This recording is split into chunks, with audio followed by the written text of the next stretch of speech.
The 770th edition of the MMA Gambling Podcast on the Sports Gambling Podcast Network is brought to you by Underdog Fantasy. Sign up with promo code MMA-SGPN to get a 50% deposit bonus of up to $1,000. And we're also brought to you by Edge Boost. Earn up to $750 per month on your sports gambling transactions. Just go to edgeboost.bet and use promo code SGPN. And finally, we're brought to you by Rhythm, the leader in data-driven picks and props. Rhythm is giving away a $250 future and throwing a March Madness party. Just go to sportsgamblingpodcast.com/party for all the details.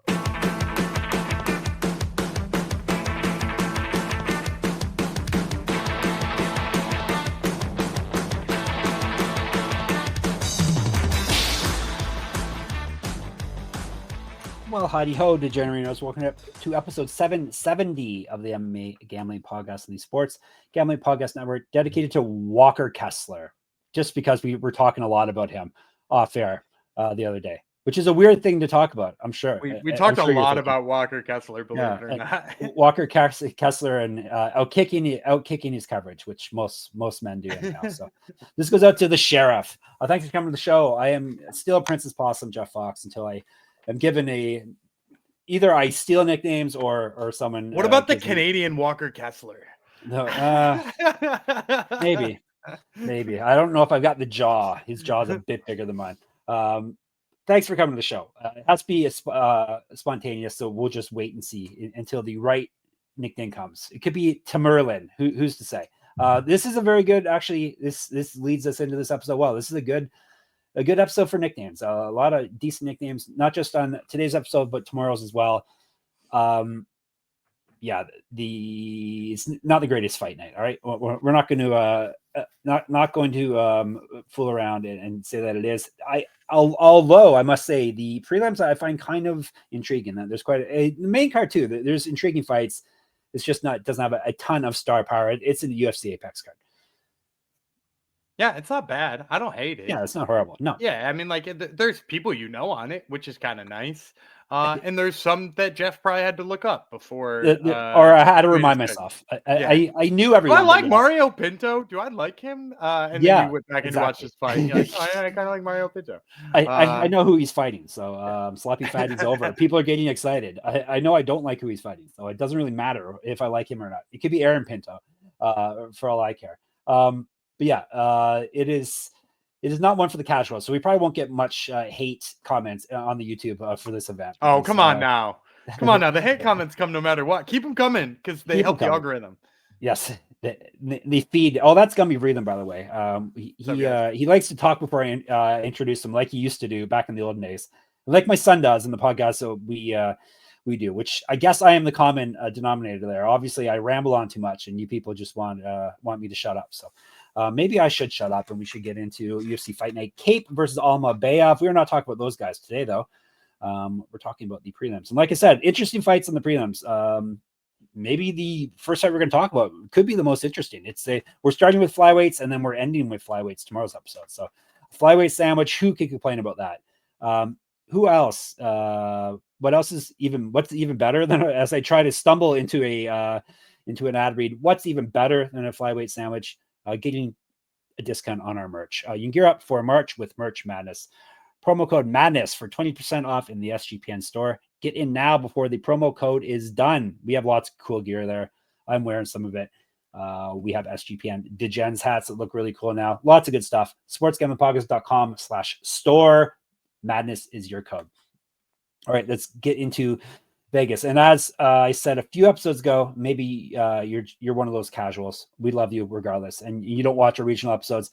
I pulled ahead of Gumby on the year because I've gone 8-4 in the past couple of weeks. Gumby has been even Steven. Remember that Seinfeld episode? Everything ended up even Steven. Gumby's been even Steven. 6-6 the past two episodes. So I am ahead by a couple $100, but as Gumby likes to tell people, there's still time. We hit our dog last week. That didn't sound right, but it's true. We hit our dog. We both hit our dog, Rob Font. We didn't hit our locks, and that's all people seem to care about. The haters got mad that we didn't hit our dogs, or our locks, so go figure. I don't see their picks anywhere.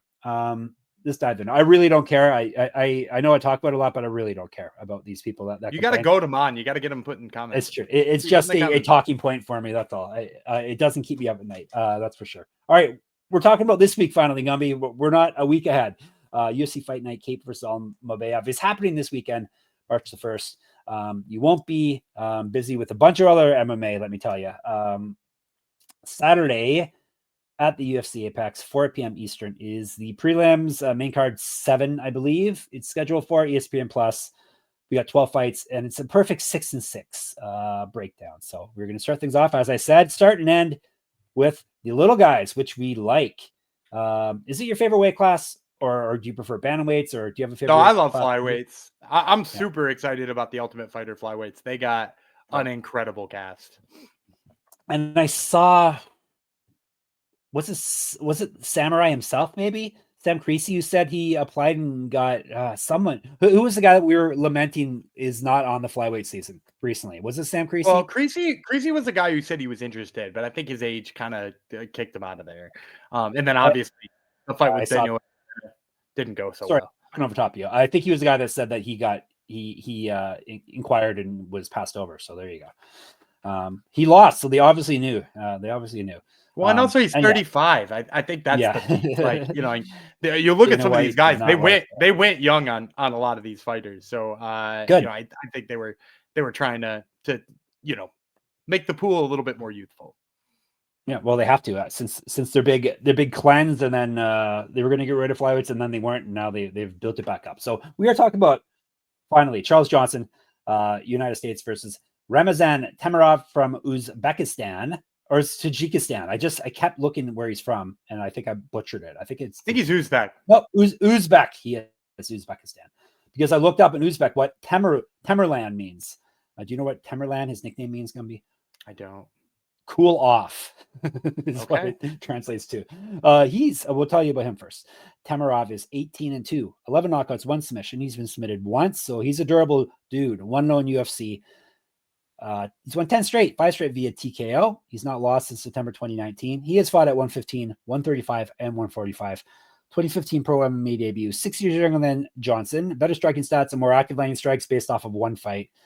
Because in that fight, it was against JJ Vergara. Someone not good. He outstruck him by 6.71 strikes per minute. He's at minus 105. This one's as pick him as it can get as of this recording. Energy is famously is Charles Johnson's nickname. INNER capital G. If you want to know why, go into the Top Turtle archives. He's 17-6, 7 knockouts, 3 submissions. He's never been finished in a fight. 6-4 in the UFC. He has won 4 straight. Before that, he lost 3 straight. He was the LFA champion. Kind of came into the UFC. I think he came in short notice, and we were like, okay, he's the LFA champ. And then he lost 3 straight, and we're like, oh, okay. But now he's turned things around, it seems. He'll probably tell you how he turned it around if you listen to Top Turtle this week. Used to fight at 135, 1-5-4 as a boxer. 5 inches height, 7 inches reach over Temirov, which is insane for flyweight. Better grappling stats based off of that one fight Temirov had. Energy has outstruck his UFC opponents by 1.15 strikes per minute, minus 106. So you can get Temirov at 105, depending on your books, minus 105. Johnson minus 106. So Johnson's technically the favorite here.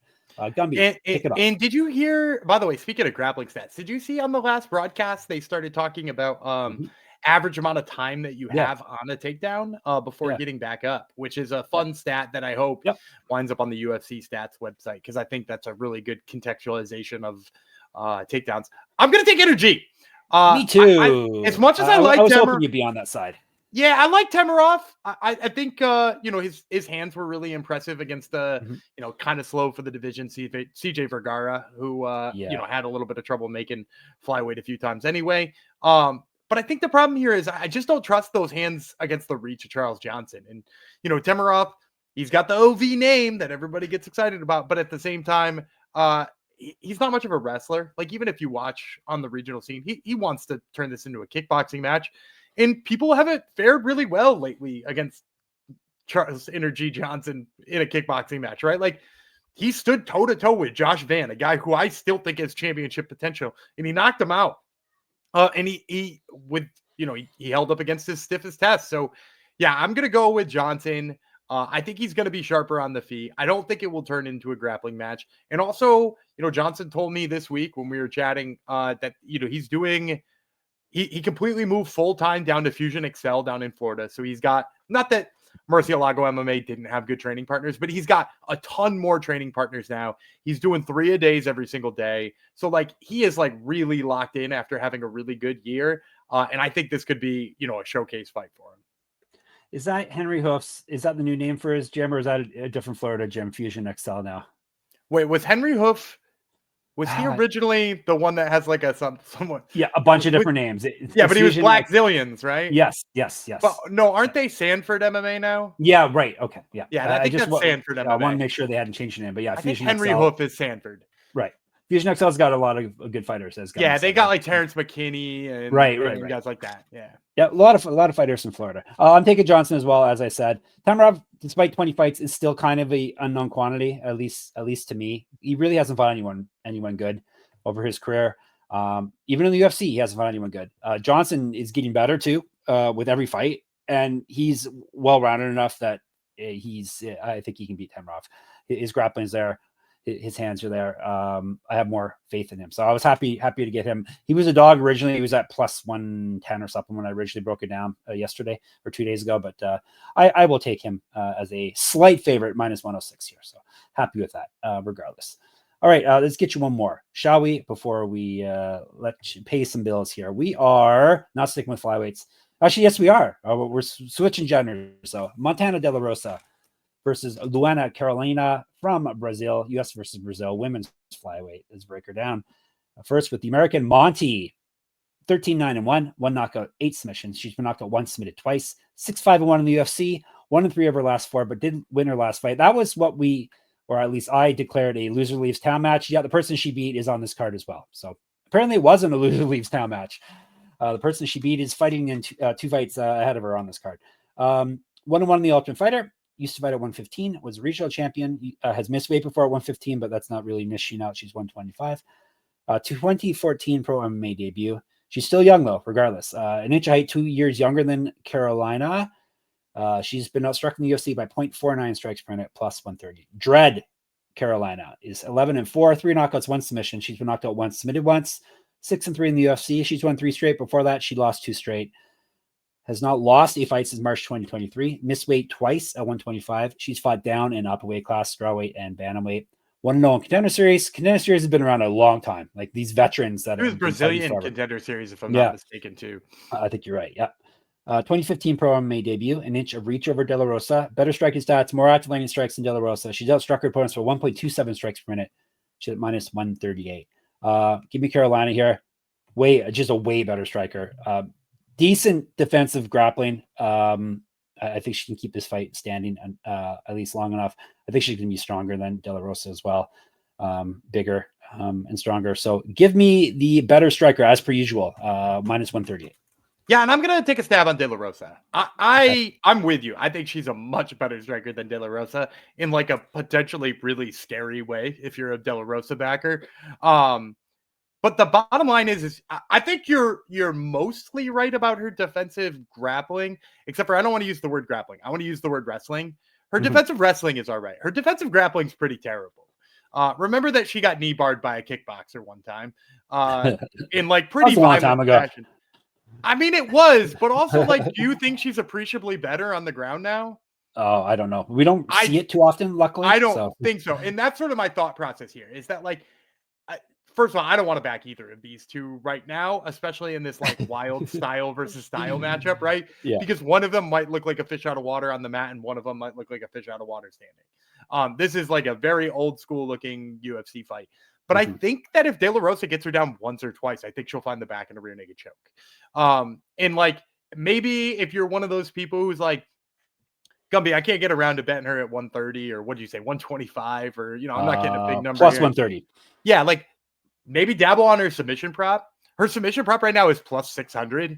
And like, if she's going to win, she's probably going to submit Luana Carolina. Maybe she could grind out a couple of rounds and win that way. Yeah. But like, she probably going to submit her if that's how she's going to win. And like, you could get 6-1 on that. That's probably, more of the dabble I'm in here on De La Rosa. But bottom line is, I think she could surprise her. All right. There you go. Yeah, this fight, not important enough for us to argue over. So, okay, you take De La Rosa. That's fine with me. Carolina can be kind of wild sometimes too. So I could, see her getting caught and taken down. So, and she did a good job of defending against, what was it, Lupi Godinez on short notice up a weight class. right. But I think people put too much stock on like stuffing like Lupi, who's kind of small for 115, who only had 10 days to prepare. Better wrestler than De La Rosa, though, but we shall see. We shall see. Before Lupi we move on, she's so much smaller, though. I know, she's so much smaller. Yes, but she's so much stronger. We'll see. Maybe they'll grapple. De La Rosa's pretty buff too. Yeah, it's true. See, we're talking too much about this, right? I think we're talking the perfect amount about it. Oh, good. Let me tell you about Edge Boost. We are going to move on. Sorry. SGPN has partnered up with Edge Boost, the premier Visa debit card for bettors. An Edge Boost card allows you to avoid the hassle of having your card denied at the sportsbook, DFS site, sweepstake site, racetrack, or casino. Plus, you can earn up to $750 per month in cashback rewards for using your Edge Boost card. And you know your money is safe as the card is FDIC insured. The best part is no credit checks and it's completely free. Sign up today and use the promo code SGPN so you get better cashback rewards and instant tier 2 status so you can make Al Horford plays. That's edgeboost.bet, promo code SGPN, edgeboost.bet, promo code SGPN. And we are brought to you by mybookie.ag. MyBookie is your place to bet every sport, plus props for every game and the live dealer casino. MyBookie accepts customers from a ton of locations, easy deposits, and lightning fast payouts using crypto. Obviously, make your Al Horford and Kyle Filipkowski plays there, along with MMA. And when you do check out the lines at MyBookie, make sure you use our promo code MMASGPN for 100% deposit match up to $1,000 plus a $10 casino chip. That's mybookie.ag, promo code MMASGPN. All right, we're going to the men's side again now. 145 of featherweight bout. Lucas Almeida, Brazil. Danny Silva, United States. 3 5-minute rounds. Tell you about Almeida first. 15-3, 9 knockouts, 5 submissions. So he's finished almost everyone, and he's been finishing every fight but one. He owes his rounds. He's been knocked out once, submitted once. 2-2 in the UFC. 1-2 over his last 3. 3-3 over his last 6. Did win his last fight though. 0-1 in Contender Series. He's got multiple regional championships on his mantle. Correct. Get the shirt. Get the rest from merch. sportsgamblingpodcast.com/store. Madness is your code. Almeida used to fight at 155 and 170, an inch of reach over Silva. He's barely outstruck his opponents on the UFC and the Contender Series by 0.02. He's at plus 175. Oh, I forgot to ask. Who did he lose to on Contender Series, Gumby? Or was that Lucas Almeida? Or was that Brazilian and you probably don't remember? I want to say that it was the Brazilian Contender Series that I don't remember. Yeah. Let me find out. It was a long time ago. That's the thing. Contender Series, it was 2021. Okay, not that long ago. No, it was the American one. Daniel Zellhuber. No shame in that loss. Oh, that's a respectable loss. Yeah. Let me tell you about El Puma Silva. 9-1 with 5 knockouts. Never been finished in a fight. 1-0 in the UFC. Part of a 3-fight winning streak. He's not lost since December 2022. He did miss weight, I believe, in his last fight. 1-0 in Contender Series. Used to fight at 155. 6 years younger than Almeida. Better striking stats. Better grappling stats. And he's more active biting strikes. He's been outstruck. He's in 2 fights. We have stats for it, but he was outstruck in those by 1.17 strikes per minute. Minus 190. This is Gumby's turn. You didn't ask me who he beat on Contender Series. Who do you? I usually only ask you the losses. Go ahead. But the guy he beat got a contract because he beat the shit out of him so hard that yes, they signed him anyway. Angel Pacheco. Right. Yeah. How did that go for Pacheco? He got beat up bad. Not good. He got beat up the next. Yeah, he got beat up the next one too. I'm gonna go with Danny Silva here. I like. I was watching Almeida's tape back, particularly of the Andre Fili fight. And like he throws really hard hooks, but like there's just like not a lot of movement to his body after he throws them. Like he just chilled in front of Andre Fili until Fili knocked him out.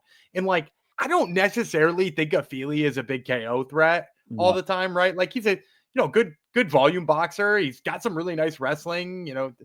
He's had a couple of really nice fights in a row. But like I don't think of him as a big power puncher. And man, did he knock out Almeida! And it's just because he's stationary. He's there to be hit by anybody with a good power shot or a good counter. And that really is what Silva is. Like Danny Silva, really nice power shots. I mean, he tagged Josh Kulabau so many times in that fight. And he mixed in some wrestling too. But like he tagged him so many times in that fight. And Kulabau is just tough as hell. And you could say the same thing about the fight with Pacheco. Pacheco, it looks like you could hit that dude with a 2x4 and he's not going out.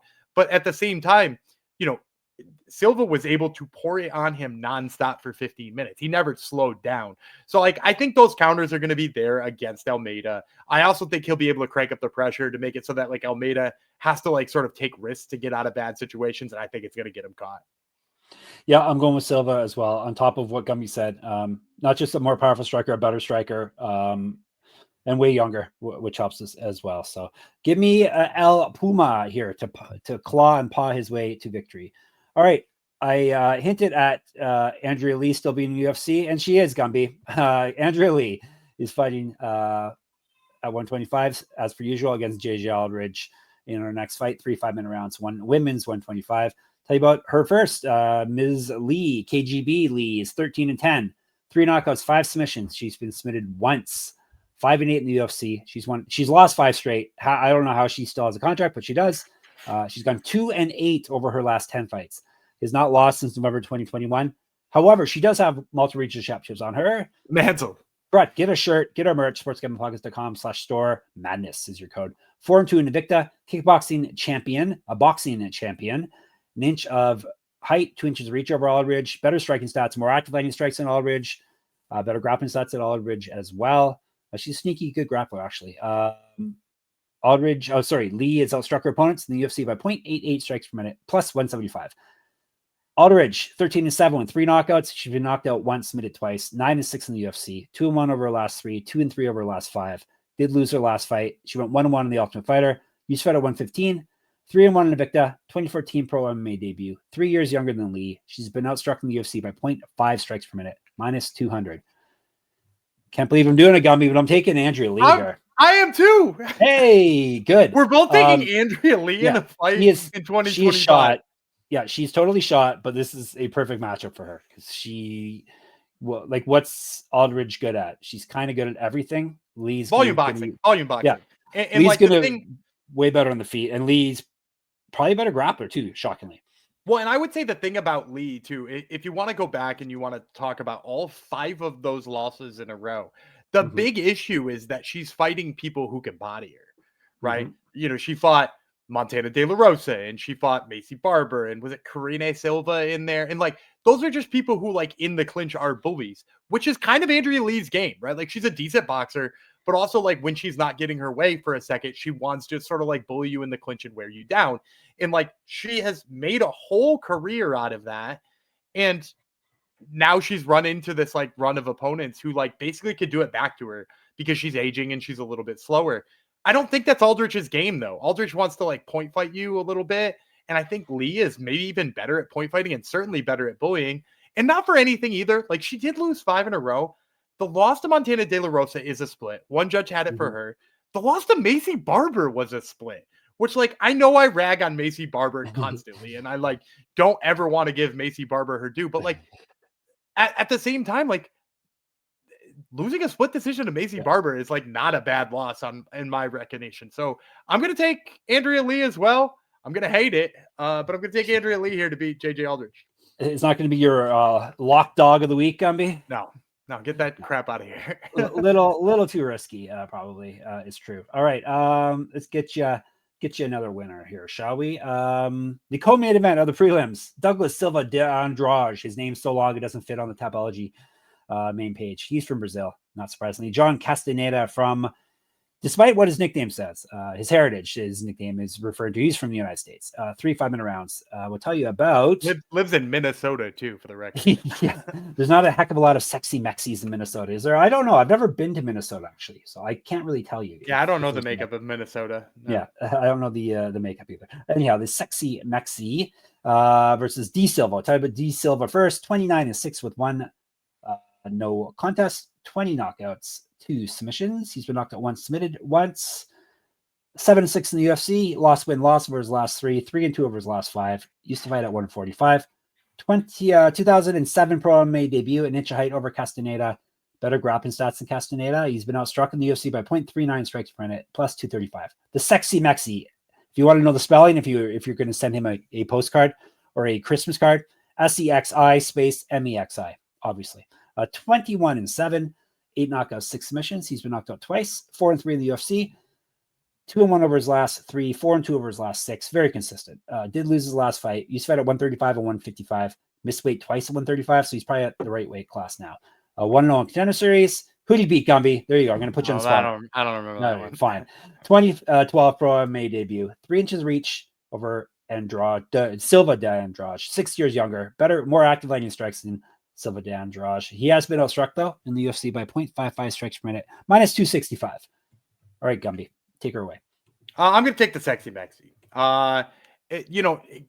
De Andrade, he can still swing at his age and generates a lot of power and can wrestle a little bit. But the bottom line is like we have seen John Castañeda out wrestle some really good wrestlers. Like Kyung Ho Kang is a massive dude for this weight class, and he kind of ragdolled him. He out grappled Muin Gafurov. He's up there training with Greg Nelson in Minnesota. Obviously that's a team known for its good wrestling. I believe he was a JUCO qualifier or something like that in wrestling. Like he himself has got a great wrestling base and he's clearly honed it in.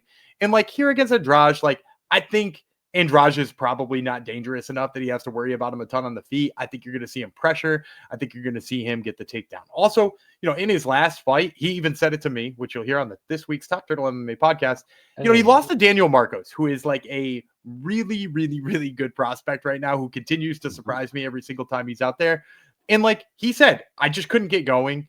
I felt like I couldn't get started, and it was a mental lapse thing. He's now using a mental training coach for his fights. And it's all talking about confidence in his game and knowing that he can pressure and do what he needs to do. And I think he's got that here against Andrade. So give me John Castañeda. Yeah, I second that. Castañeda's been picked. Not a slam dunk pick. Price. No, because Andrade is sneaky. Yep.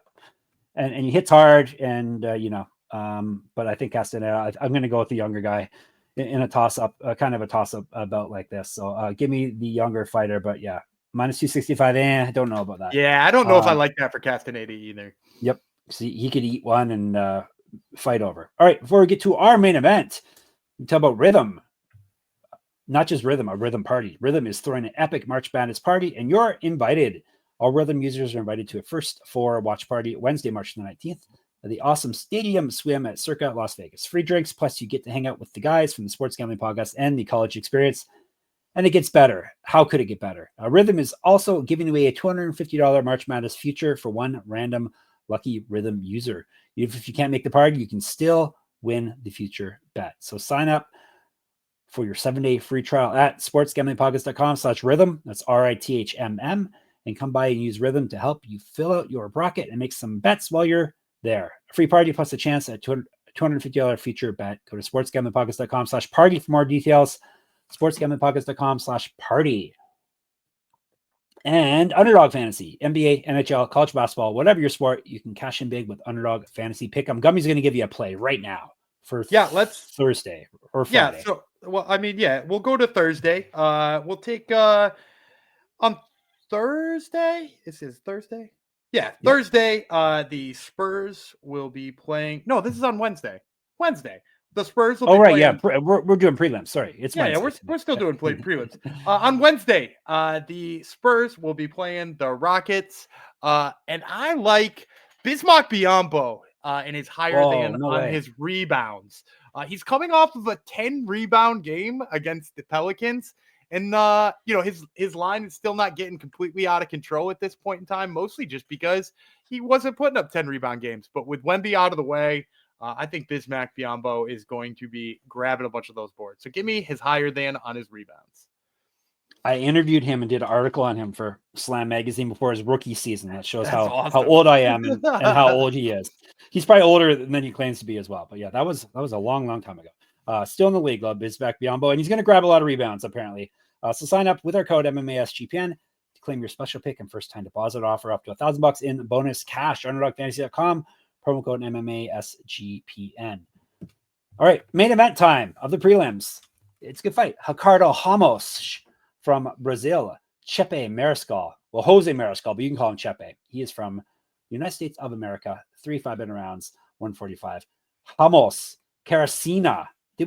Have we talked about this? I'm sure we have. Is that a bird? I can't remember what Caracina is. Yeah, I wanted to say bird. Yeah, or Carcassina, I think it may be. Anyhow, Ina's a little thing though, which makes it confusing, right? Tiny Bird. Tiny Bird. That's his name now. Tiny Bird. That's the name of the episode too. Tiny Bird. Good name.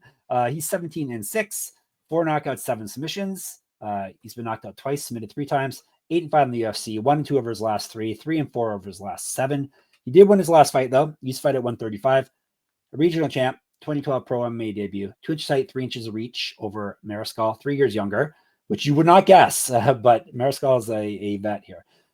Better grappling stats than Mariscal. He has been outstruck though, Ramos has, by 0.82 strikes per minute, plus 380. Gumby comes through with the title last minute for us. Machine Gun Mariscal, 17-6 with 1 no contest, 7 knockouts, 3 submissions. He's been knocked out 3 times, 4-0 in the UFC. It's part of a 7-fight winning streak. He's not lost since September 2020. Has missed weight before. I think last fight, actually. Multi-regional championships on his mantle. Correct. Get the shirt, get our gear, get our merch. sportsgamblingpodcast.com/store. Madness is your code. 20% off. Use fight at 155 and 170. 2014 Pro MMA debut. Better striking stats and more active landing strikes than Ramos. He's outstruck his opponents in the UFC by 1.51 strikes per minute, minus 480. So he's a prospect, but not really a prospect, Chepe Mariscal. I like him in this fight. Yeah, he just looks fantastic. He's having elite career resurgence here. Just so much power and danger with that man. So I definitely like him over Little Bird here. Yeah, I like him too. I'm gonna say, I think the sneaky part of Chepe Mariscal too is just that like he's always been a guy who we think of like going in there and slugging it out, right? Like he fought Trevor Peek on short notice for his debut. He went in there and slugged with Trevor Peek, which like not a lot of guys would do. And he did it for a full 15 minutes, survived to tell the tale and won the fight. And like, that's what we think of him. But I think people forget how good of a wrestler he is too. Because he just went in there and he out wrestled Damon Jackson, who even though he's late in his career and sort of pseudo retired and then unretired, like he's still also been a good wrestler forever. And like the big problem with Ricardo Ramos is that like, yes, he's been a decent wrestler before, but sometimes he gets in his head what he wants to do and gets caught in guillotines or gets caught in stupid things. And I think Chepe is going to just exploit him whenever he makes mistakes here. He's also electric on the feet. I think you got to be a little bit wary of that with a line this wide, but I like Chepe here. So give me Chepe. It was hair plug Damon Jackson though, which I think it's like the reverse Samson. I think that's made him less powerful to tell you the truth. It didn't hurt Modestas Bukauskas. No, it's true. Hair plug Modestas Bukauskas is a good one. It made you pick against him though, apparently, because you didn't get that one right, did you? You went against the boy. I went against my guy. Yep. All right, let's give you a recap, and we'll get out of your orifices here. Mariscal, we both have Castañeda, we both have Lee, surprisingly, but we do. Both have Silva. He has De La Rosa, I have Carolina. We both have Johnson. All right, you're set. Check us out in the Discord, sportsgamblingpodcast.com/Discord. Check us out on YouTube, MMA Gambling Podcast. Check us out on Twitter, X, SGPN MMA. He's at Gummy Vreeland. I'm at Jeff Fox Writer. Check me out on Instagram under that handle as well. Check out my Substack. Check me out, at my Substack, moneymma.substack.com. Check Gumby out at Top Turtle MMA Podcast. He's got some interesting guests we just talked about on this episode. Yeah, the Sexy Mexi, John Castañeda, and Charles Johnson, both on the show. Energy and Sexy Mexi, two of the best nicknames. Gumby interviews them both. And of course, we're at sportsgamblingpodcast.com, sportsgamblingpodcast.com/store. Madness is your code. sportsgamblingpodcast.com/Patreon to get bonus content. And remember, please sign up to underdogfantasy.com and to mybookie.ag and use our code MMASGPN. That way you get free stuff and we get paid. All right, sounds good. Gumby will bid you farewell. All right, I'm Data Gumby Vreeland. He's Dread Jeff Fox, and we will see you tomorrow.